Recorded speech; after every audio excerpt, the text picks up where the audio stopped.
연인 19회 선공개 영상에선 장현의 아픈 과거사가 조금 더 확실하게 드러났습니다. 또한 자신이 길채에게서 느꼈던 분꽃 피는 소리가 자신의 누이에 대한 그리움에서 시작되었다는 걸 알 수 있었습니다. 어린 시절 장현은 집안의 어떤 노비와 매우 친하게 지냈습니다. 장현은 그 노비에게 애칭을 지어주기도 했는데요. 그 애칭은 바로 량음이었습니다. 량음은 음을 이루었다라는 뜻인데요. 노비의 휘파람 소리가 너무 좋아서 그 이름을 붙여주었다고 하네요. 이를 볼 때 훗날 장현이 량음과 함께 양반집에서 도망칠 때도 아마 량음의 노랫소리를 듣고 그 이름을 지어준 것으로 보여집니다.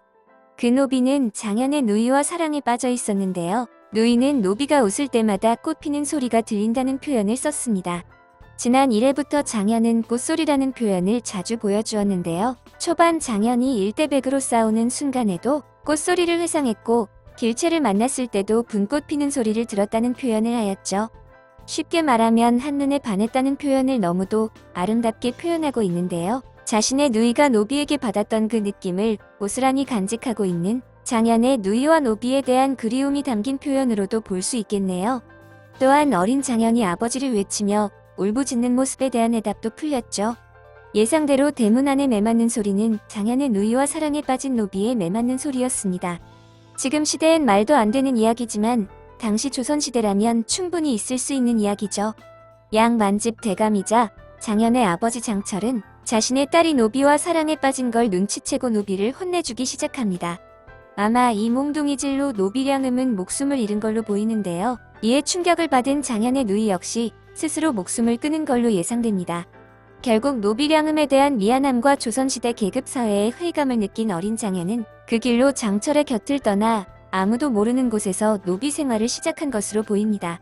그리고 이름 역시 장현 대신 이장현이라는 이름으로 새롭게 신분 세탁을 한 것이죠.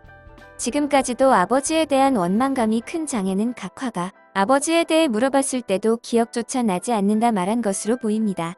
그러나 지난 회차에서 아버지 장철이 임금에게 상소를 올리는 목소리를 들은 장현은 다시금 아버지를 떠올렸고 영모죄 누명을 쓰며 죽을 위기에 빠진 지금도 아버지에 대한 안 좋은 기억이 단편적으로 떠오르는 듯하네요.